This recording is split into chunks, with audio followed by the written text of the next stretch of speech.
Selamat malam, selamat berbagi kasih, selamat merayakan Kamis Putih bagi yang merayakan. Saya Frater Yohan dan malam ini saya ingin sharing kepadamu sekalian. Para saudara, kakak adik, dan bapak mama yang Tuhan cintai.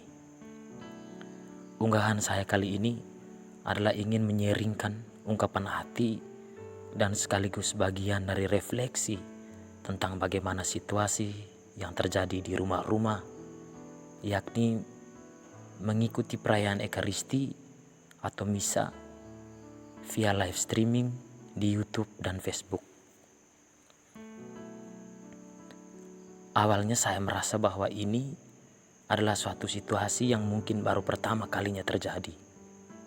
Dan itu kadang-kadang muncul suatu perasaan dalam hati yang saya sendiri merasa sedih bercampur haru. Tetapi saya pikir pentinglah untuk kita bisa melihat satu dua hal berkaitan dengan situasi ini. Yang pertama, dasar atau alasan mengapa sampai terjadinya misa live streaming seperti yang sudah kita ketahui dan kita alami, bahkan kita ikuti. Untuk hal ini, saya pikir adalah soal bagaimana kita berjuang untuk dalam satu doa memutuskan rantai wabah COVID-19, yakni menghindari terjadinya kerumunan massa. Dan hal ini pun adalah baik untuk kita semua, agar tidak terkena dampak buruk dari penularan COVID-19 yang kian merajalela ini. Hal yang kedua, terjadinya misa live streaming melalui YouTube dan atau Facebook yang diikuti oleh banyak umat Allah di rumah masing-masing merupakan ungkapan iman yang tulus dalam diri semua umat Kristiani yang tanpa adanya paksaan dari siapapun. Ini adalah suatu tanda yang nyata dan kenyataan ini dialami oleh semua orang bahwa sesungguhnya kepercayaan dan keyakinan kita akan Yesus Kristus merupakan suatu tanda atau sesuatu yang tumbuh dari kesadaran iman. Dan atas kesadaran iman itu, kita sesungguhnya menaruh harapan yang besar agar sesegera mungkin COVID-19 pergi dan menghilang dari kehidupan kita. Hal yang ketiga, ketika kita mengikuti live streaming, Tuhan sebenarnya juga sedang live streaming. Tanpa kita sadari bahwa Tuhan Yesus sejatinya juga menyaksikan kita secara langsung. Bagaimana kita mengungkapkan iman, mengungkapkan kepercayaan, dan mengungkapkan harapan kita kepadanya. Dan ketiga hal ini kita ungkapkan dalam suatu kesadaran, tahu dan mau, serta tanpa adanya paksaan dari siapapun. Dan ini adalah nyata bagi saya. Hal yang keempat,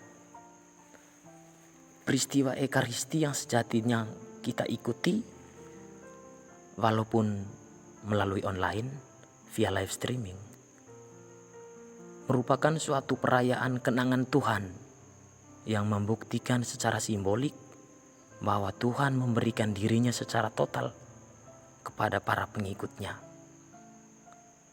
Tuhan memberi diri seutuhnya, yakni tubuh dan darahnya, kepada setiap orang yang menjadi pengikutnya, bahkan kepada Yudas Iskariot yang secara terang-terang mengkhianati Yesus.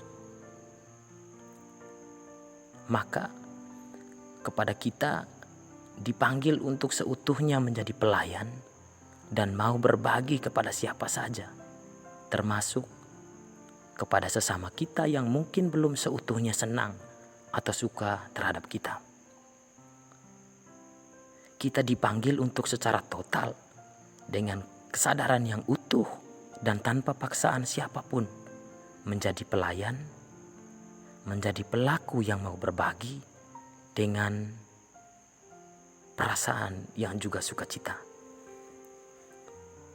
Karena itu, kepadamu Bapak Mama, kakak adik, dan saudara-saudari yang sangat Tuhan banggakan.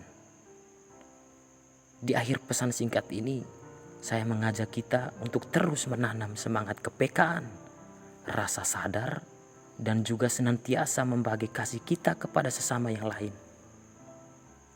Dengan situasi yang tengah terjadi ini, mari kita membagi kasih kita kepada yang lain, terutama untuk tetap menjaga dan merawat diri kita, mengindahkan instruksi dan juga seruan untuk senantiasa melakukan isolasi dan karantina diri di rumah kita masing-masing, dan termasuk mengikuti perayaan via live streaming.